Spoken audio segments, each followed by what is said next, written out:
You are watching the press preview, a first look at what's on the front pages as they arrive. In the next half hour, we'll see what's making the headlines with author and journalist Christina Patterson and the writer Benedict Spence. So let us see what's on some of those front pages for you now. The Sunday Express leads on the Home Secretary's new migrant policy. The headline, First Rwanda Asylum Flights This Summer. The same story is on the front of the Mail on Sunday. Suella, I'll send boat migrants to Rwanda by summer. And again, this covers the front of the Sunday Telegraph as they detail that Suella Braverman's deal aims to shut loopholes that block removals. Call this justice, reads the front of the Sunday People as they look at prison overcrowding. John Lewis eyes biggest shake-up in its 150 years, reads the front of the Sunday Times as the company looks at diluting its partnership structure. Gary Lineker's return to the BBC covers the front of the Sunday Mirror alongside the headline, Britain should be proud of Lineker.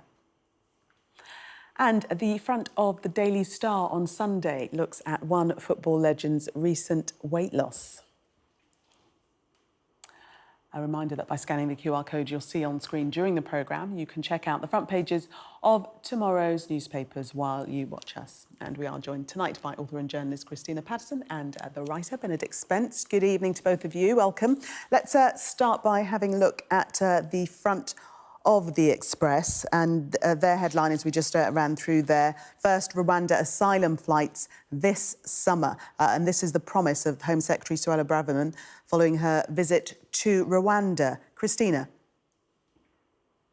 Yes, well, this is one step nearer to Suella Braverman's I Have a Dream, Martin Luther King aspiration, which is, in her case, that she should be deporting migrants, desperate people to Rwanda, and this seems to be her top priority in life. Rishi Sunak has vowed to stop the boats, which was probably, in political terms, an extremely unwise promise to make, because the likelihood of bringing the boats crossing the channel to zero is also pretty much zero. But Suella Braverman has apparently agreed with the Rwandan government that they have the ability to take thousands of people. She's desperately trying to she claims she has closed the loophole in the law that was left open from before, when it was just going to be asylum seekers. Now it's anybody crossing into the UK illegally, according to this new definition of illegal in the new migration bill, illegal migration bill. The trouble with all of this, I mean, I'm in favour of stopping the boats. It's a terrible source of, it's delegating our refugee policy to criminals, and that clearly has to be a bad thing. But the problem in deeming all people coming into the country on the boats as illegal is the fact that we don't have legal routes currently for refugees, and that seems to me to be breaking the Refugee Convention, and not just to me. I mean, we will see there are several stages of testing to go through. Suella Braverman says that the High Court gave the go-ahead to her plan. Now it's being contested. We'll see where it leads. But I have to say, I don't think this is a very proud moment for the UK. Benedict, the Home Secretary, saying that she's confident that legal loopholes will be sealed off, bringing a halt to endless courtroom battles over deportation orders. She's very, very confident that this will go through, and so confident that she's predicting the first flights by summer. Well, we can only wait and see. The previous Home Secretary was confident that her Rwanda plan would work as well, and of course it didn't take off, so to speak. The problem really, I think, is that, as Christina says, the government has sort of nailed its colours to the mast on this. It said that they are going to stop the small boat crossings. Again, as Christina points out, it's what actually is at stake here is criminality. It's criminal gangs that will continue to run these routes for as long as they are at large. Basically, take the actual migrants out of the equation. For as long as there are criminals prepared to smuggle people, goods, whatever it is, across the channel, and it's profitable, they'll continue to do that. That to me seems an issue of the criminal justice system, of policing, also potentially of policing in France, given that obviously this falls under their remit as well. But having made a bit of a rod for their own back, if they don't stop the very visible sight of people coming across the channel in these dinghies, and it's going to be kind of hard to hide if they do fail to do this, then that will be chalked up as a defeat. That will be chalked up as a failure by the government. The other thing, that needs to be borne in mind is, the policy broadly is quite popular amongst those who have heard of it, because I think everybody agrees you don't want people coming via the channel. It's very dangerous crossing. Everybody knows this, and it puts money into the hands of organized criminals. But what this doesn't necessarily talk about is putting it in the broader context of immigration in general. What you notice is actually, the 45,000 people that came last year via the channel is, I think, it was about 10% of the total number of people who actually came to the UK in general. And you notice that the government isn't talking about that. They're not sort of trying to, bat back the accusations that they're being unfriendly by saying, oh, well, actually, the UK let in, a record number of people last year. Because actually, that's not really very popular amongst a lot of the Tories' core voters. So you're in a situation where the economy is in the doldrums, and the Jeremy Hunt clearly feels that migration is part of the solution to that, and so wants to encourage it. That doesn't go down very well with the core voters. So they have to focus in laser-like on this one issue, which, if you get wrong, well, that's a kick in the teeth with only a few months, realistically, a year and a bit until the next general election. And Christina, another point mentioned by the Home Secretary on her two-day visit to Kigali, she's expressing her determination to move quickly with the deportation flights. And she's also indicated that the UK could be prepared to leave the European Convention on Human Rights if European judges block the legislation. Yes, I mean, one has the impression she's almost relishing the opportunity. She's kind of in the Boris Johnson mould of government, which is, stick it to Johnny Foreigner and let's show them who's in charge. And there seems to be a kind of a general sense amongst a certain rump of the Tory party, possibly the majority at the moment, that this is part of our post-Brexit identity, that we are kind of buccaneering and independent and nobody tells us what to do. Actually, breaking international law is never, or withdrawing from legal treaties that you've been part of for many, many years, isn't a good look. And it's particularly not a good look when you have been predicted to be the only Western economy that's likely to, if not go into recession, then not grow in the next financial year. I think Russia is currently predicted to do better than us, which is, not great, given that we are the sixth biggest economy in the world. We were, by the way, the fifth biggest until all of this Brexit nonsense struck. So, I mean, whether we'll do that, I don't know. But certainly, thank goodness Rishi Sunak seems to have seen the light in relation to the Northern Ireland Protocol, because, again, the Johnsonites were planning to be all buccaneering and be ready to break international law on that. And people don't trust you when you break law, when you withdraw from agreements, when it suits you. When you do that on a whim, it doesn't build international trust. It certainly doesn't help in building your soft power, and it doesn't help in building trading relationships either. So I really hope we don't. Just to talk about legality again, also in the Sunday Telegraph, the Home Secretary is quoted as saying, "I'm confident the Rwanda partnership was authoritatively upheld by the High Court in a very extensive judgment, a very rigorous analysis by senior judges." So again, the Home Secretary confirming that she's confident in the legality of what they're trying to do there. Benedict. Yes, and I mean, this is, of course, the very difficult situation that the government finds itself in, is that, you can be a party to international treaties, you can be party to international law, you can decide to withdraw from these things, and you can take the consequences of that. The problem is, of course, being the party of Brexit as the Conservatives now are. They need to be seen to be taking back control, not simply talking about it, because that way they will be accused of effectively being Brexit betrayers. I don't necessarily think withdrawing from international treaties, changing international treaties, not allowing the land to just be permanently settled, I don't think it's necessarily a bad thing, provided you have an alternative plan that everybody else is prepared to at least listen to. And I think part of the problem is when you simply say to certain members of the press, we're just going to leave the ECHR. There isn't a plan for what comes after. We're just going to leave that, and that's going to solve the issue. I think a lot of people do just kind of look at you and go, well, this does seem a bit sort of, piecemeal. It's not the most balanced approach. Obviously, this government is able to negotiate some agreements because we've managed to get one with with Rwanda, which is, a good start, but perhaps not the place where you'd want to start. But nonetheless, it is. It's a little bit shaky, although I would say also there is a lot of chicanery that goes around with just about every European country these days when it comes to the thorny issue of migration. Italy is currently making it very difficult for migrant boats to land. It's making it incredibly difficult for NGOs. Denmark and the other Nordic countries are doing what they can to try to deport people, albeit they're doing that whilst also not recognizing the governments of the countries that they want to send people back to. So it's a thorny issue that a lot of countries are not really grappling with quite so well, but certainly we've managed to make it particularly difficult for ourselves. I think it's fair to say. Benedict, let's move on. We spent quite a lot of time on that story, although it's given a lot of coverage in the papers. But also on the Telegraph, another story on the front page. Boris Johnson is preparing to unveil bombshell evidence that he believes will exonerate him over Partygate. This is coming from allies of his. Christina. Yes, well, it looks as though taxpayers' money, which has been spent on defending him in this case, is going to, at vast expense, it has to be said, is going to lead to, if nothing else, some quite compelling TV this week.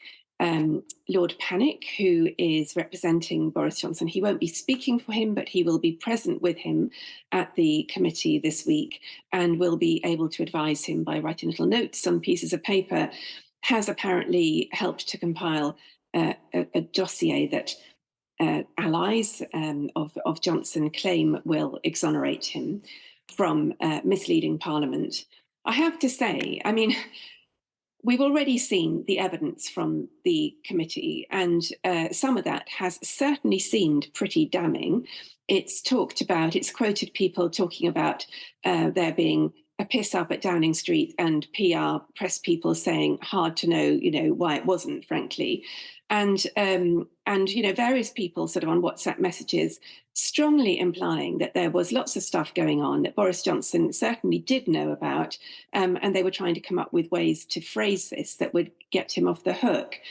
I think the key argument, and obviously we haven't seen what will happen this week, but the key argument seems to be that the advice that Boris Johnson had from civil servants was that it wasn't breaking the rules. Since everybody in the country could see that it was breaking the rules, that a lot of what went on at Downing Street was breaking the rules, the police determined it was breaking the rules. There was a record number of people who were fined for breaking the rules, which was, by the way, breaking the law, not just the rules. It seems almost unimaginable that the person who created that law and those rules was unaware that he and his colleagues were breaking it. But that seems to be the argument, and we'll see what happens this week. Benedict, we read that what's being called the bombshell defence dossier, that it does actually contain new evidence that will help Mr Johnson's case. Yes, and again, we wait to see what that is. I mean, I personally happen to be entirely convinced of the view that Boris Johnson might not have been aware of his own laws that he'd passed and therefore wasn't aware that he was breaking them. But that doesn't mean that he didn't then mislead Parliament, or indeed that he didn't break them in the first place. And I think really every sort of story that creeps up about Boris Johnson, to me, it just sort of strikes me as a little bit more desperate, a little bit more clawing. It was only a couple of months ago that people were talking about a sensational comeback and whether or not he'd got the numbers to go for him. And now I just feel that the enthusiasm and the tide is sort of ebbing away from him, because let's be honest, I think whatever the findings are, he's pretty damned, I think, in the court of public opinion. And I think that all of this just reminds us of this Hail Mary election victory that Boris Johnson managed to get a few years ago, and quite how badly he has managed to squander an almost insurmountable position based entirely off his own decisions in his own flat, in his own office, based around rules that he brought in, that so many other people abided by, that controlled so many other people's lives. And ultimately, apparently, either he did it deliberately or just didn't give them a second thought. I think I can predict that many people will be glued to the Commons Privileges Committee on Wednesday when he gives evidence. For the moment, Christina and Benedict, thank you. We are going to take a break. Coming up, we'll be taking a look at some more stories on the front of tomorrow's newspapers, including this on the front of the Sunday Times. Its headline: damage to women's trust in police will last generations, Chief Constable says. Stay with us for more on that story and others.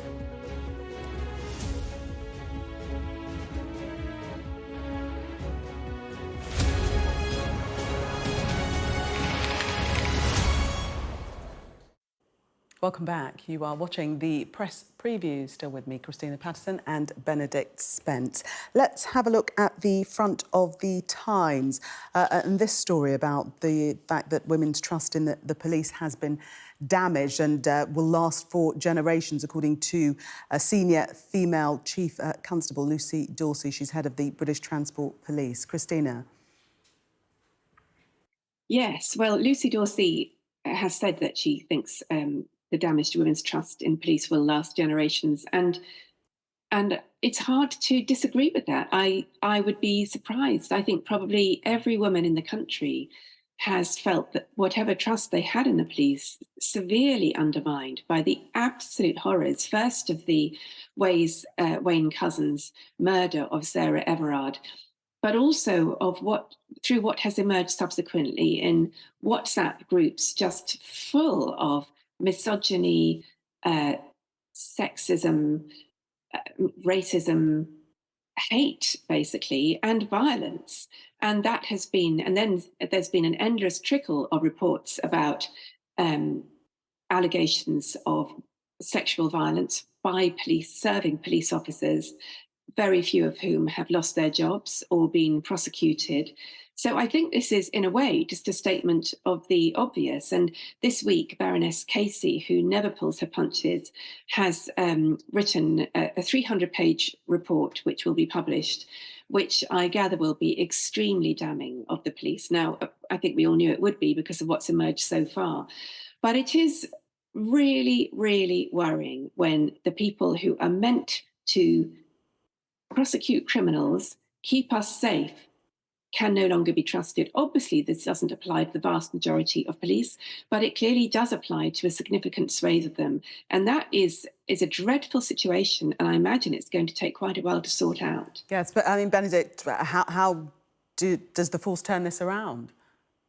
Well, I mean, this is the thing, actually. I think we have a tendency in this country to be quite sort of declinist. And, when you read the headline that women will not be able to trust the police for a very long time, for generations potentially, the response has to be from the police to say, well, we're not going to allow that to be the case. And it's actually really easy to turn that round. It is to expel those members of your ranks who are behaving in that sort of behavior and prosecute those who have broken the law. And you need to investigate very, very thoroughly your own ranks. And then on top of that, do your jobs, uphold the law, investigate things, actually turn up to incidences where people are claiming they have been assaulted or are being mistreated in some way. Actually, this is entirely within the police's power to combat. They are the ultimate, they are the front line, the arbiters of the law and authority in this country. So actually, in many ways, they have a far better opportunity to fix the reputational damage that they've done to themselves than most other professions do. This will require positivity in a proactive sense. It will require them looking at what has gone wrong and working to fix those issues. This can be done. I don't think it has to be the case that women or any other group need fear or mistrust the police. It just requires some willing. That will come from politicians giving them the resources as much as the force, but it can be done. OK, very positive outlook from you there. Benedict, we've got a short amount of time. We'll have a look at the Sunday Telegraph and this story, Christina, that Donald Trump is predicting that he will be arrested on Tuesday, I think he's saying, and he's calling on his supporters to take to the streets yet again.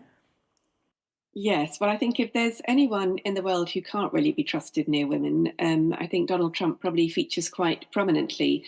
He also, I mean, it's so ironic that his social media platform is called Truth Social, because I don't think he's world famous for his truth-telling either. Yes, he's announced that he's likely to be arrested this week in relation to the Stormy Daniels case, which is where there were allegations that he basically paid her off.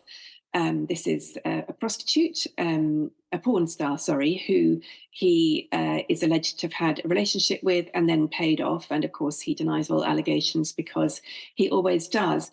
But the really significant thing, well, there are two really significant things. One is that he's the possibility that he's arrested. If so, he would become only the second former president of the US to be arrested. But the other is that even after the horrors of January the 6th, 2021, when people died as a result of his essentially egging people on to protest, Christina, that he is once again egging people on to protest.